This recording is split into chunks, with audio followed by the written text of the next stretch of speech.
Thank you, Sean. So welcome everyone to this event. We're very happy to welcome you. This event is presented by MOZAIC. It's presented globally in our 35 countries. So that's why this event will be mainly in English. If you have any questions in French at the end, feel free to ask in French and we'll try to do a translation job. So I'm Samantha Golinsky. I'm the president of MOZAIC. I am joined here today by Jamie Cortez, who's the vice president of MOZAIC, as well as by members of our leadership team. Also with us today, Hélène Gagnon. Hélène is our executive sponsor for MOZAIC, and Hélène will be able to handle the question period at the end, and also she will conclude the event. So for your questions today, you'll have two ways to ask your questions. You can use the WebEx chat, but we would also love to hear you. So if you want to speak up, just use the hand raise feature on WebEx. You have a little image here. You'll see it at the bottom right of your screen, and we'll unmute your line so you'll be able to ask your question. So MOZAIC is an employee resource group at CE for parents of children with special needs. It's open to all CE employees. So even if you're not a parent of a child with special needs, you can join us to be able to know how to support this community if you want to gain more awareness. So again, it's open to all, and Hélène will go back to that at the end of the presentation. We had a few events for our community in the last few months, but this is really our first event open to all employees. So we're very happy to present to you this panel discussion today on the experience of raising a child with special needs. So we'll discuss the journey, and we'll also discuss the support that we can get from friends, family, work, and our communities. So let's get to know our panel. Sean, if you just want to move to the next slide. We feel very lucky to have three panelists today and a wonderful host. So let's start with Vania Aguiar. So Vania has led an impressive career spanning from being an international model to having executive roles at Elle Quebec Girl, Pure Magazine, and Vania Le Blog. Inspired by her son, Vania has created La Fondation Les Petits Rois, which promotes the education and development of children with intellectual disabilities. We can go to the next slide, Sean. We also have with us today Dan Leblanc. Dan is an industrial engineer with a 35-year career for CN. He has been involved for a long time in the special needs community with his work on numerous community governing boards, the Special Olympics, as well as founding La Part à Moi, an organization which offers a stable, permanent, and safe living environment to young adults with Down syndrome or any other form of intellectual disability. Over to you, Jamie. Thank you, Samantha. Tara McCallan is well known for her TED Talk and social media presence, where she regularly advocates for disability rights.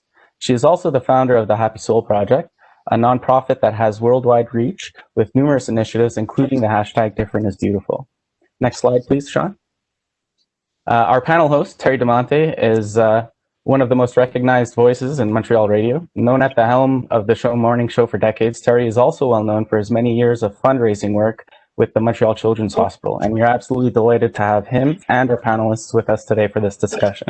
With that, on behalf of MOZAIC, I'd like to thank everyone who's joined us on Zoom, and now I'll give it up to Terry to get things started. Jamie, thanks so much. I first of all want to thank you for the invitation to be here. As Jamie pointed out, I've tried to use my chair as a radio host responsibly, tried to be involved in the community as much as I can. And over the years, one of the things that I've always thought was important, that companies be more involved at the company level, trying to extend a helping hand to their employees. So when I heard about MOZAIC and about this panel, I was thrilled to be asked to host, and we have some pretty impressive companies. So first of all, thank you very much for joining us today. Hope you'll have some questions where we're done. Hope we'll be able to spark an interesting discussion. And I think the most important thing is that we're helpful, and that this discussion is help to people who are looking for more inspiration and more information about being the parent of children with special needs. It's a pretty esteemed panel, and I'm very excited to be able to speak with these three people that are on the panel today. I should say that we're having some issues with Dan LeBlanc. Dan is supposed to join us momentarily, and when he gets his technical issues worked out with his computer, we'll include Dan in the discussion. And I thought, Vanya, if you don't mind, I would like to start with you. Vanya, thank you for being here today. And I wanted to open the discussion with you because as I was reading your biography, one of the things that struck me was you've been so busy and you have such an in-depth resume. You've obviously done a lot of things over the years, and now you have this organization that you've had for a while, the foundation. Can you tell me about some of the challenges of having children with special needs and maintaining that level of ambition and work in the workplace? What were some of the challenges? Well, it's very, it's very surprising when you have a kid with a disability, because you're waiting for this angel for 9 months, and then you have this big surprise. And it's very shocking at when you get to know this little one, and then you know that life is not going to be that easy.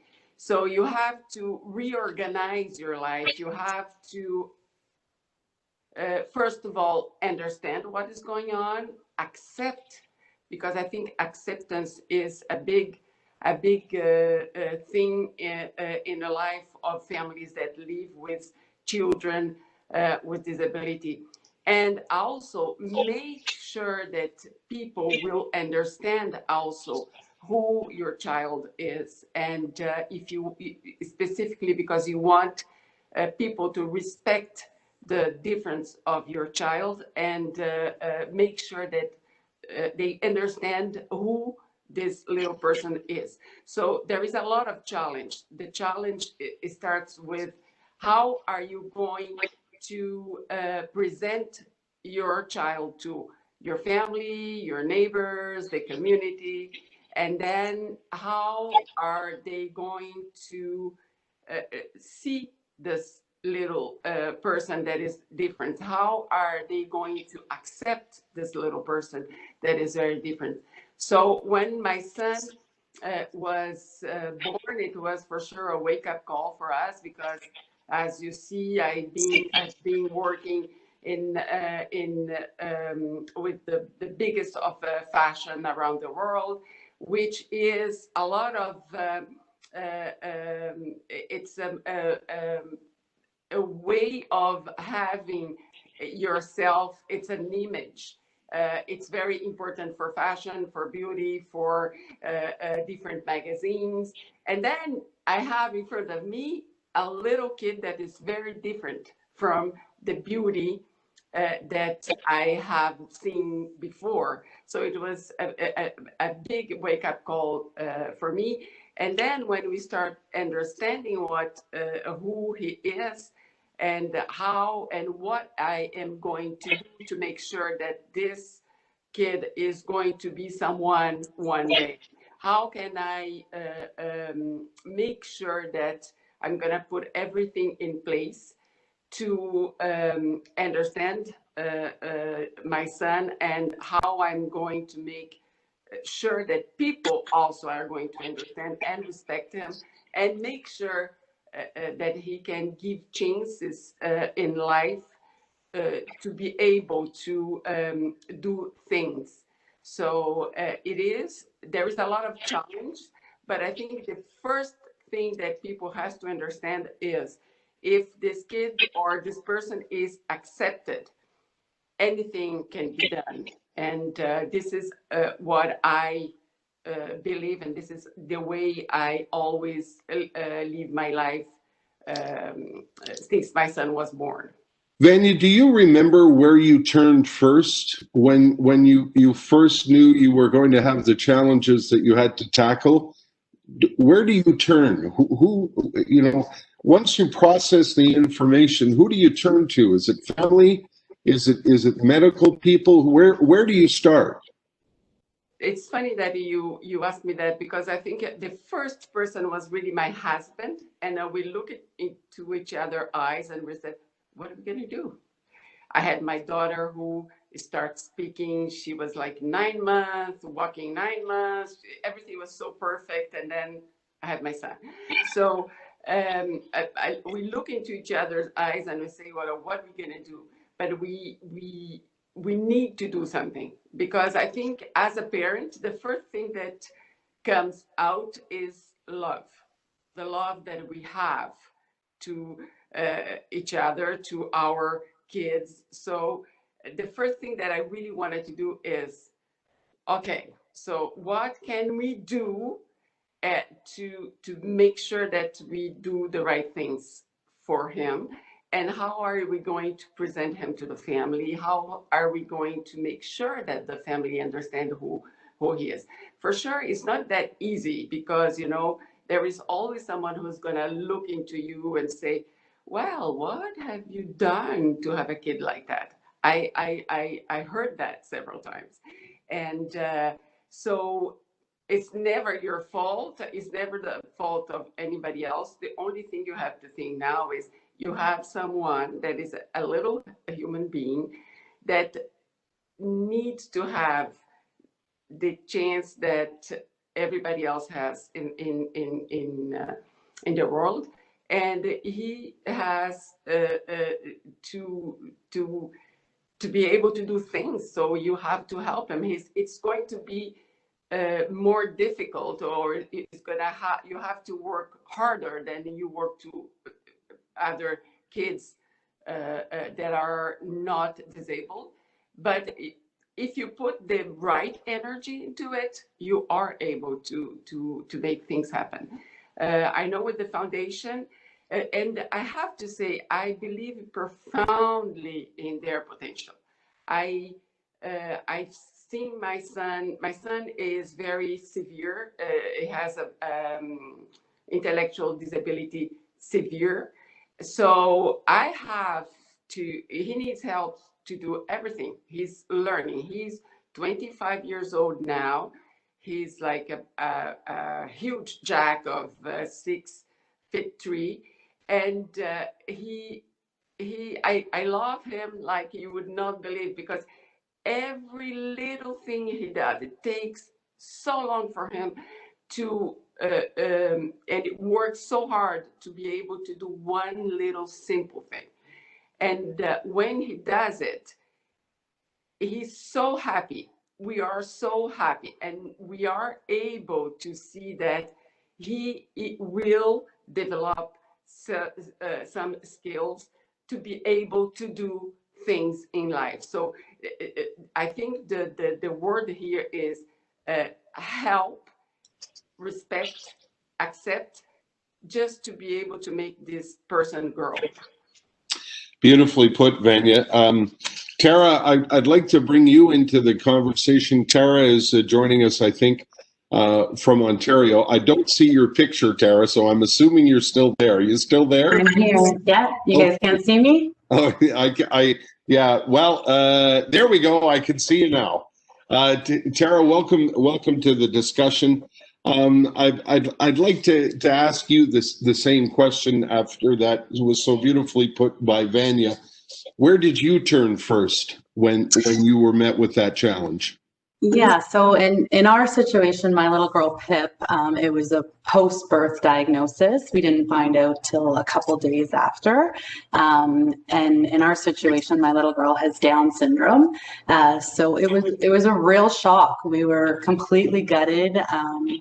I never in my life have felt before that someone smacked me in the face before. The doctor just shocked me. His eyes were so sad. He looked at me with like such sorrow, and he told me he was sorry. He saw signs of Down syndrome. On top of all of that, you're given this kind of like Canadian Down syndrome, like a brochure almost, just of like what your next steps should be. And I remember getting that brochure in the hospital and just like throwing it across the room, being so upset and devastated by this diagnosis. With our situation, our little girl also has many, many complications. So the doctors are kind of like, here's your child. She could have X, X, X, and X with Down syndrome. And in our situation, our little girl has all of them. So I almost received that first initial Down syndrome diagnosis and had to kind of put it on the shelf while we dealt with pretty serious heart and eye issues and over 20 surgeries, et cetera, et cetera. So for me, like she mentioned, the first person you turn to is obviously, hopefully, your partner and spouse. And I can remember, looking at my husband in those moments and just being so sad. I was so gutted at the initial diagnosis. And those first couple of days, I couldn't even look at him because I would start crying, thinking, he's not even going to get to walk his little girl down the aisle. Like the funniest things I was thinking about, and she was only 3 days old. But like Vanya said, it's, you gain strength from your partner. And even to this day, my little girl's 8 years old, but there's moments, my husband catches me in the pantry crying, and he has to be the rock for a moment, and it ebbs and flows. And I think being a parent with a child with this disability, it's fluid. It moves as your child moves, challenges come up, and you kind of adapt as things come along. Forgive me, this may sound like a stupid question, but I'm captured by your description of, throwing it across the room.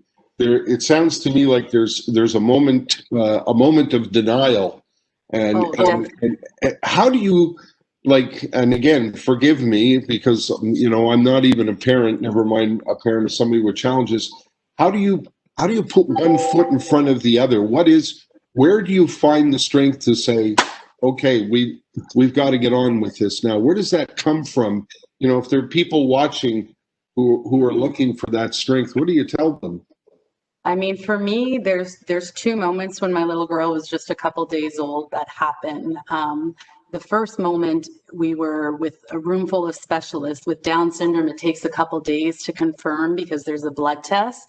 So yes, there's physical characteristics that doctors can kind of assume, but there's an actual blood test that confirms things. So however long it took, 3-4 days to get that confirmation, I was in complete denial. Thought the doctor was wrong, et cetera, et cetera.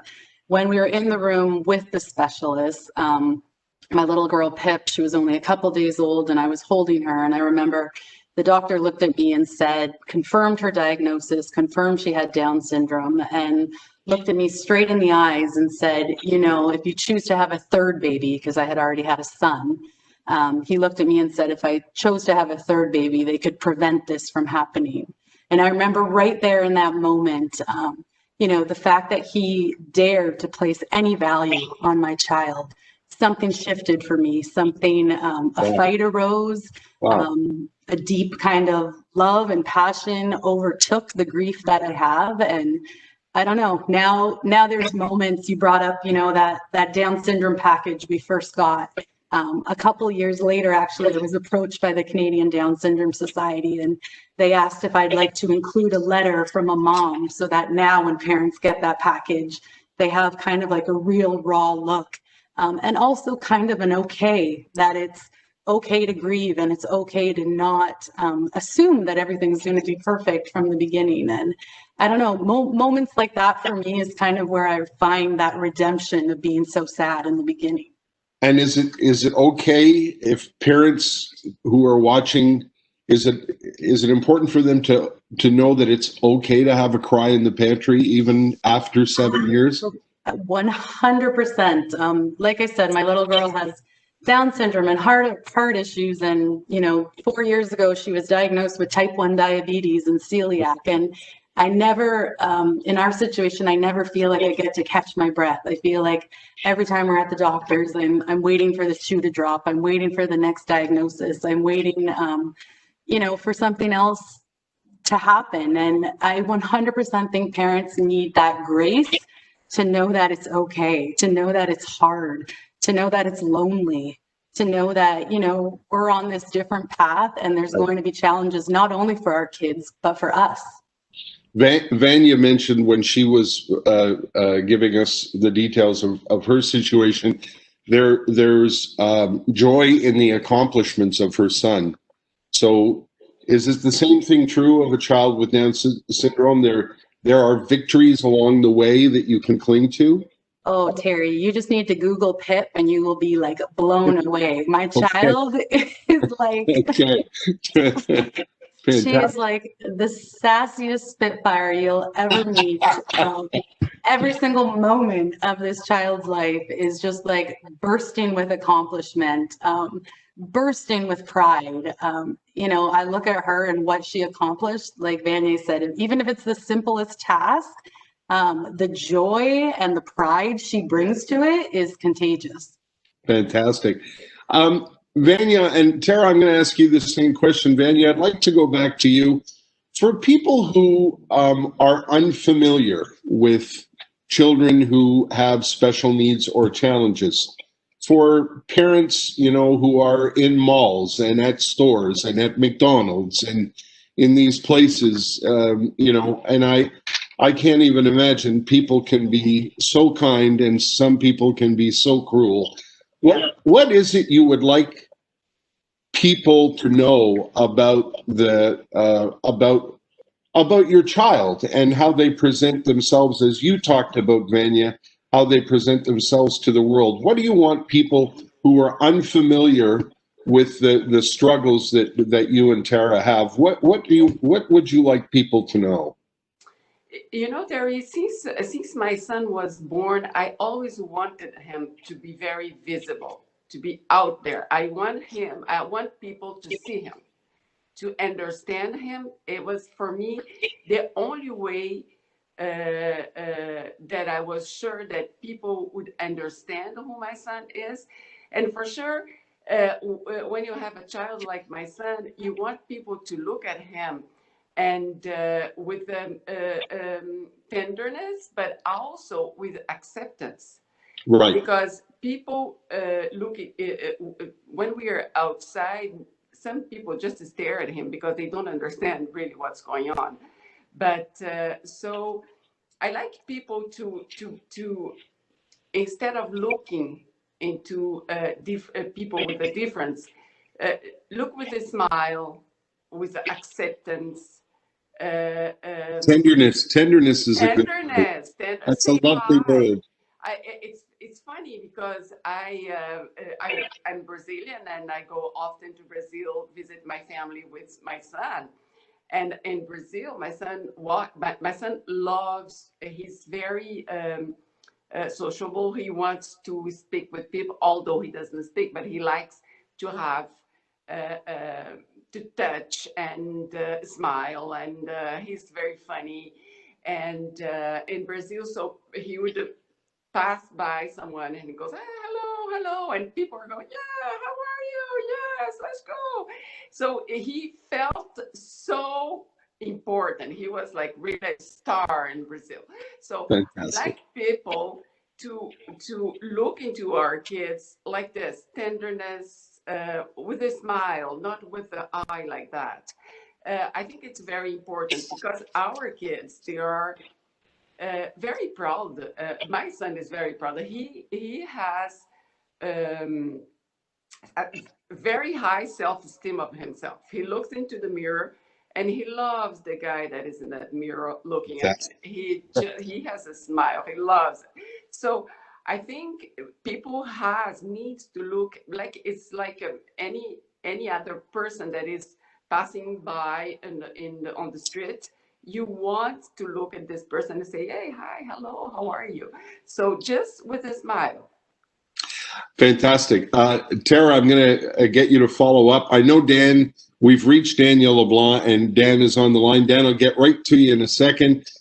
Tara, can you follow up on that? I agree with everything Vanya is saying too. Right. But I think it's also important to note, parents, their behavior and their words and how they approach the situation. So, I'll give you an example. If you're in the grocery store and a little kid looks over at my daughter and, starts to whisper or has questions, how you handle that as a parent is the perspective you're giving on inclusion to that child. Absolutely. So if you're being awkward to your child, if you're telling your child to shh, be quiet, you're feeding into this negativity that disability or being different is wrong. Lots of kids, because they don't get that anywhere else, are learning this from their parents. So it's very simple. I mean, just look at your child and say, why don't we ask? Why don't we say hello? It's that simple. Tenderness is a good word, I think. Totally. There. Yeah. Daniel, I understand you've joined us on the phone. Can you hear me? Can you hear me? Yes, I can. I understand. Great. We won't have the joy of you on video, but we've got you on audio. Welcome to the discussion, Dan. When did you join the discussion? I think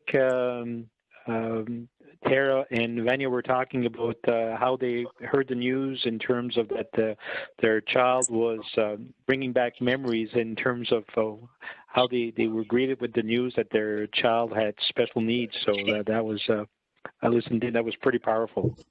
Can I ask you to weigh in on that, Daniel, and share your experience with us? Yeah, when we have 3 boys.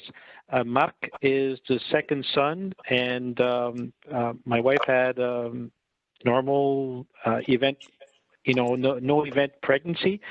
And I remember very vividly when Mark was born, it's as if that night in the delivery room, the nurses and the doctor knew automatically. So rather than having the smiles and oh, you have a beautiful baby, it was kind of that sadness all around. That even though they could not confirm that Mark was born with Down syndrome, they robbed us of a beautiful moment, the birth of a baby boy in this world. So it starts out pretty rough in terms of you're kind of almost cast away in the system. And it was the next day or 2 days after that finally they confirmed the diagnostic and so on. And at that stage, there was very little. There was a little bit of information, and we didn't even have the benefit of having that pamphlet from the Canadian Down Syndrome Society. It was kind of, wow. Do we know anybody else? And that's how we started our journey. I think there's I don't know if the right word is bereavement, but there is a period where you kind of go through and you say, why us? And I remember reading an article a few months after Mark was born, is that somebody had likened, expecting a child as you're planning your trip to Italy and you're going to see all these wonderful places in Italy. And yet when the plane arrives at destination, somehow you find yourself in Holland, and you never wanted to go there, but gradually you find that there's some nice things to do, and that the tulips are wonderful, and that life goes on. So it's a tough one to accept because it rearranges your perspective on life. And Mark as well had several health issues, and very rapidly you focus around, okay, what do we need to do to make sure that this little guy is going to be with us for the long term? Daniel, can I ask you how many years ago that was? 33 and a half years old. 33 and a half years ago. Because I'm struck by the way you've told this story. Tara told the story about a more I hate to use the term, but a softer landing with the doctor trying to be gentle. It sounds like you were sort of you felt sort of, if not ostracized, pushed to a corner from the very minute he was born. That must have been awful. Yeah, it was a very dark moment. What should have been, I think, an event full of joy. To me personally, that was when I got home that night, and my wife obviously stayed in the hospital and so on. But that was the darkest day of my life. You know, it was just kind of, okay, what are we into? Just an absolute black hole. And gradually, kind of you kind of the light emerges, and I don't know how and why, but you find a way to move on. So, Tara, can I ask you, based on the way Dan has described the arrival of his son, have we been making progress, Tara?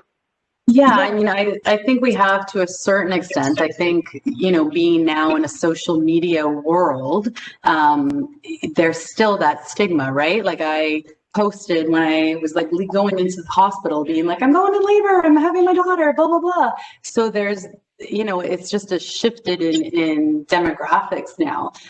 So when I posted about my daughter, like the I'm sorry's came flooding in.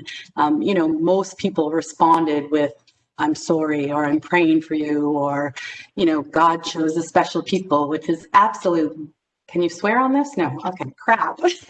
Right? Like there's this stigma of negativity that is still attached to it. But then the flip side of that is 100%, it obviously has changed because, you know, if you look at 50 years ago, most people with Down syndrome were put into institutions or group homes. Every decade, I think, you know, picks up this sword and fights harder, and you see that indent more and more and more. Would you say one of the things that and again, this is all anecdotal from the way I've, you know, it's these are through my glasses. One of the things that began for my personal understanding, or having a more of an understanding, is in media, in movies, on television, there began to be I would say a gentler portrayal of people with Down syndromes and Down syndrome and other challenges. Did that have an effect at all as a parent? Was that a welcome arrival to you to see people with challenges on television or in movies, or was that something that you didn't think was a great idea? Yeah, I'll start with you, Taryn, and I'll ask Dan and Vanya the same to come up with an answer for the same. Yeah, I mean, I think it's super important. The more you bring, not just Down syndrome, right? The more you bring disability to the table, the more you bring it to media, the more you put it in advertising, the more it becomes normalcy, the better the stigma of it being wrong or it being broken erases. The more we introduce it and have it more inclusive, the more it just becomes, you know, part of a person instead of it being this person has Down syndrome. It's the person first, the disability second. And the more we can bring that to the table, I think the more awareness and normalcy it becomes across the board. Do you agree with that, Vanya? Yes, absolutely. I agree with that. And that's why I think it's very important that parents, they don't leave the kids at home, but they need to be visible. People need to know who our kids are and understand, accept, because this is the only way it's going to become normal, right? Because they are not just going to stare or look, they are going to understand our kids just like another person. So yes, I agree. More it's visible, the disability in the world, more we're gonna accept it.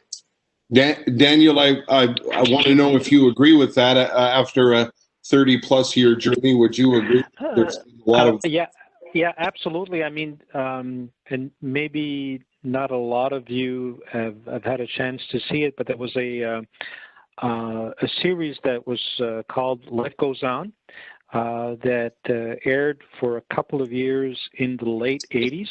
Yeah, And I remember it well, Dan. That's one. Yeah. That was what I was thinking of when I asked the question. Yeah, one of the stars was a young man with Down syndrome. His character was Corky, his name in the show, and it showed families kind of dealing with the differences, and he had his very much his place in his home and in his community. And to me, that was one of the examples that gave us a lot of hope when, at least when we were kind of projecting ourselves. Oh, geez, yeah, maybe life can be that way with a child with Down syndrome. And we went kind of full circle because we were living in New Brunswick in Moncton at the time, and I ended up being on the board of the Canadian Down Syndrome Society for a few years, and we organized a national conference in, I believe, 1990, and the special guest was the star of Life Goes On. Oh, fantastic. And that was so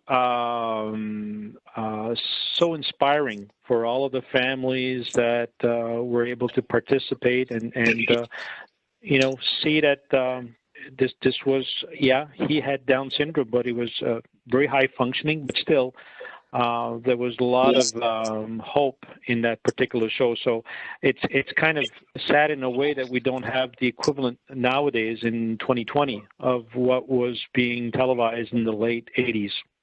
Yeah. But on that note, though, I agree with you, Dan. I think that show was great. It brought a lot of awareness. But I do feel, not just from a Down syndrome perspective, from disability on a whole, Yeah. I feel like the media and, advertising and different corporations, there really has been a big push lately. My little girl was on the cover of a national parenting magazine. We were on a billboard in the States. It's kind of, the new thing to be different. There really is, in the disability community, a big, huge push for representation. Does that bring relief, Sarah? Absolutely. I want my little girl to be able to pick up a magazine and see herself, For the benefit of people that are watching, one of the other things that I'm curious about, all three of you have mentioned family, and I would imagine there are your mothers and fathers, the grandparents, the aunts, the uncles, the cousins. What are the challenges there when a child arrives with special needs or challenges? There's an extended family, all of whom I would imagine react quite differently. And I'd like all three of you to address what's that part of the journey like, and what kind of tips can you proffer to people who may need that? I'll start if you want. Sure. So in our situation, when my little girl was born, when we just knew it was Down syndrome, like I mentioned, that alone, I was completely devastated. And I remember calling my parents and, sobbing and trying to get through the words. And my dad simply said, we'll just love her more. He, to the point, simple. And to this day, he's just loved her harder than he has any other of his grandchildren. But the flip side of that is my little girl has diabetes and celiac and really complicated medical things that my parents are very scared of. They don't want the responsibility. Type 1 diabetes is like a 24/7 role on her pancreas. Any decision I make is life or death. And my parents just, they bow out. They don't want that responsibility. And I think you as the parent have to give your family members grace when it comes to taking care of that child with special needs. Okay. That's my experience with it. Okay, you keep making me tear up, Tara. Your dad sounds lovely. His name's actually Terry. Oh, is that right? Yeah, that's beautiful. Vanya, would you like to tell us your experience with the extended family? Yes. When my son was born, my mother came from Brazil and she said, you know what? You were chosen, and this is your project for life. And how you're gonna make this project a success is the way you are going to choose to make sure that you can improve his future. You can send the messages to your neighbor, to the rest of the family, how to look and to see his difference in a positive way. So I always believed that I'm a privileged mother to have my son in my life, because he not only changed the life of my husband, my daughter, my family, but everybody around us. And it made us understand much more what kind of challenges that he lives. He will have to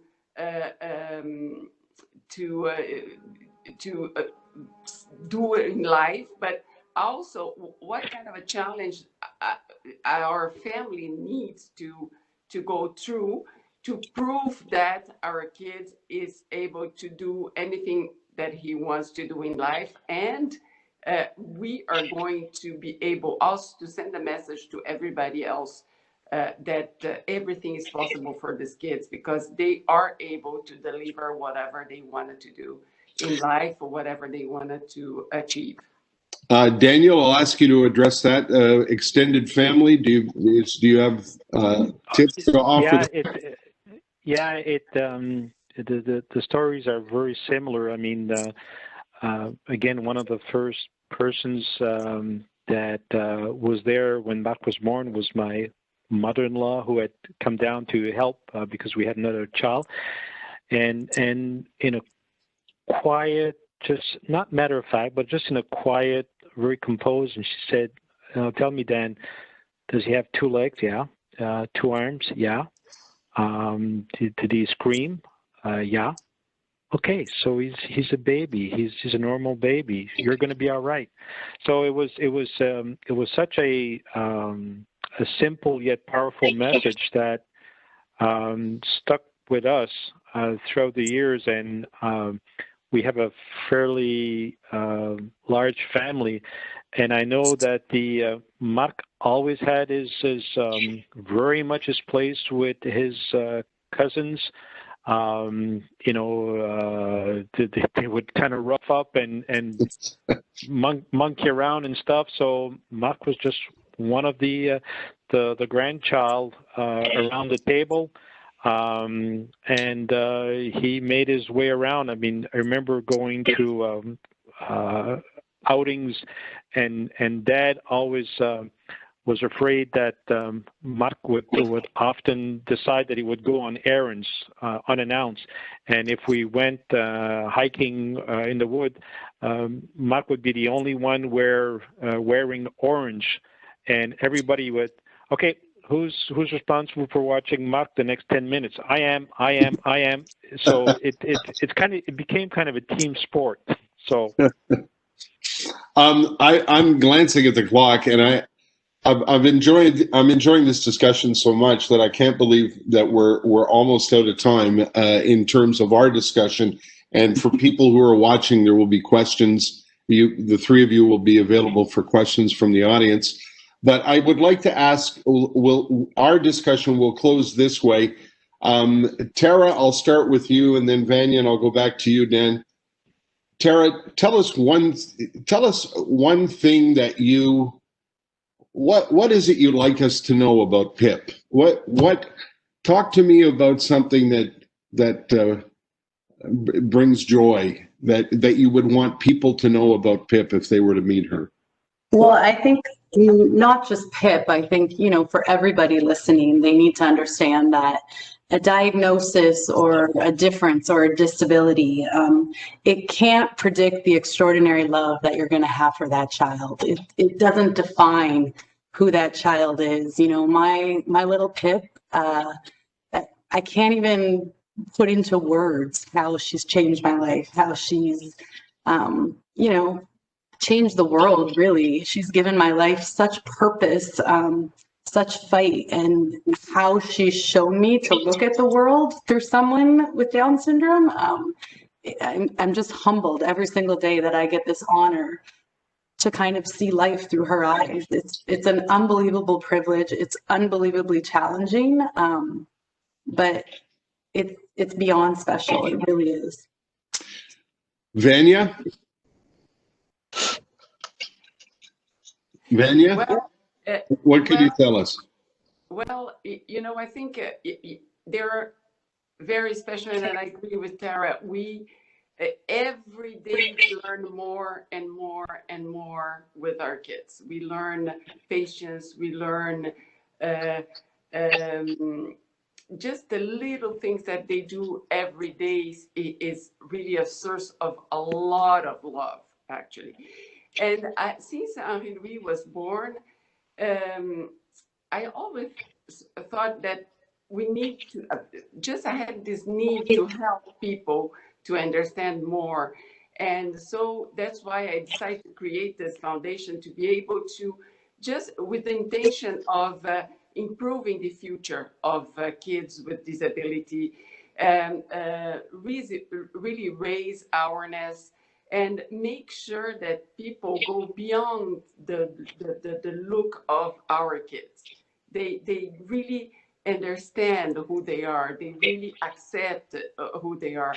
And I think that as a parent, as a human being, and I think the first thing that came to me is, if people pay attention and listen to what our kids have to say, or throughout their gestures, what they have to say. So I think then they will understand really what disability is, what a kid with autistic kid is.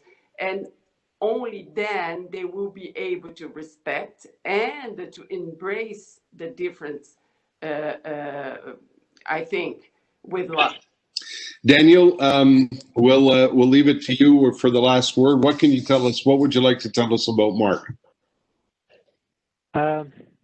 Mark is just a continuing story of almost marvelment for my wife and I.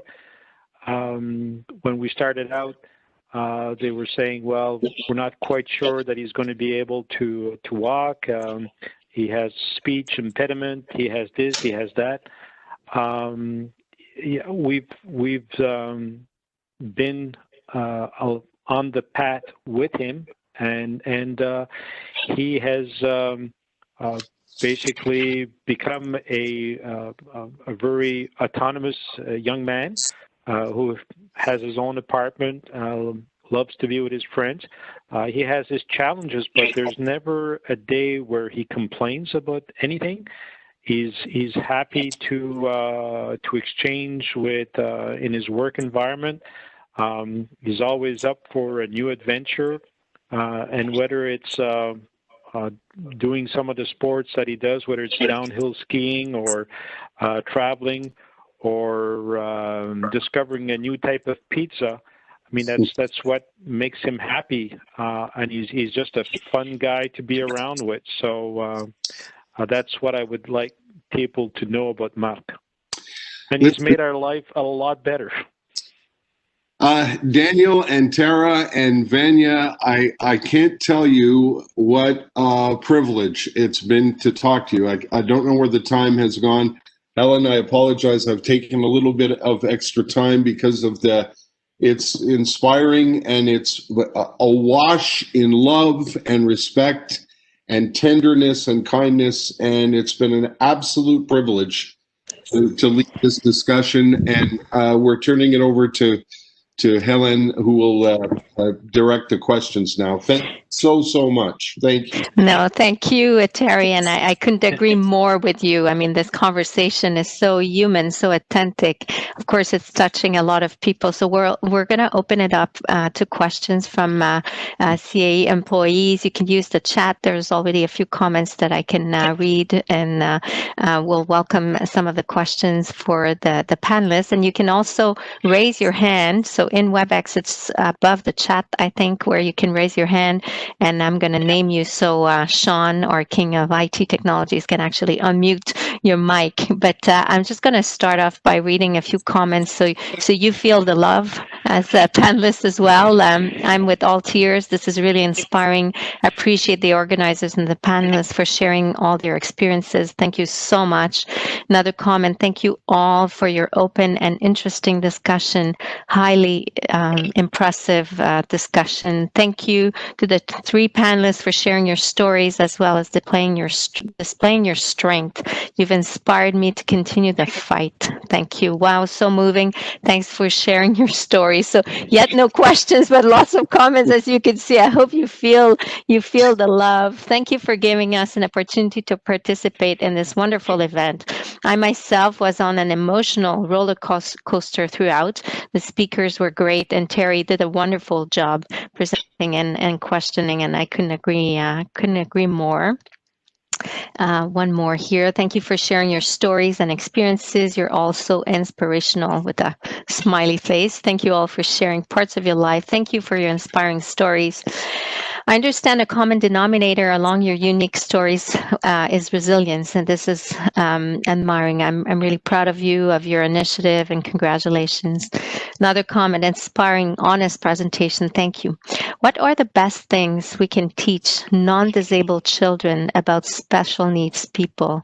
How should parents deal with spontaneous questions young children on the spot ask when they see special needs people in public? Are there resources available on approaching that topic of inclusivity with young kids? So maybe we could ask that. I know, Tara, you alluded to that in a grocery store. So maybe we start with you and we ask the others to chime in as well. Yeah, I think we kind of alluded to that. It's simply right, like kids learn how to respond to disability by their parents. So if the parent is shushing them or telling them to be quiet or making the situation uncomfortable, that's what the child is going to remember. That's the negativity that they're going to bring to it. By simply saying, like, look at their kid and say, why don't we ask them? Why don't we say hello? Approach the subject like that, because 9 times out of 10, parents of special needs would rather have that approach than the shushing or the awkward looks or, taking their child away. We'd rather be included, we'd rather have a discussion, and we'd rather bring that awareness because, most days we wake up with our advocacy hat on, and what a great opportunity to teach not only the child, but to teach the parent. Mm-hmm. Absolutely. Tanya, you agree?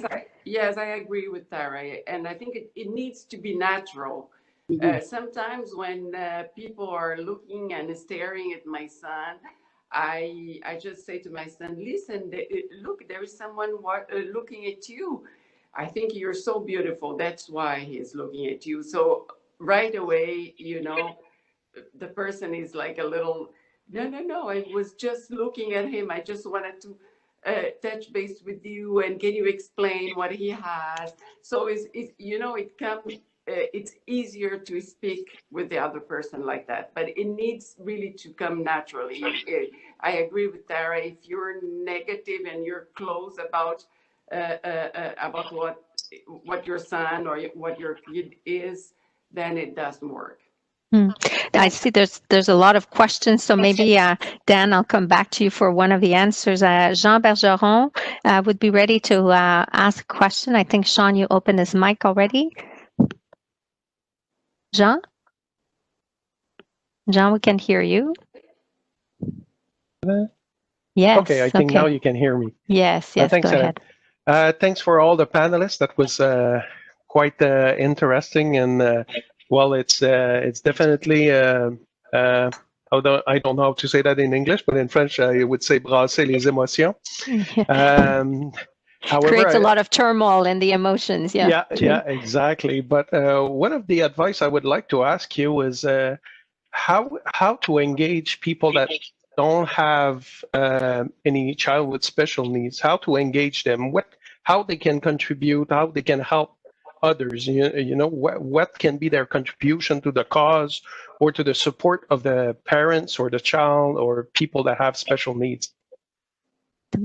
Maybe Dan, can we start with you, because Oui, merci Jean merci pour la question. I think one of the things that I think what CAE is doing today is phenomenal, and being able to have a chat is a first step. I remember my first day back at work when Marc was born.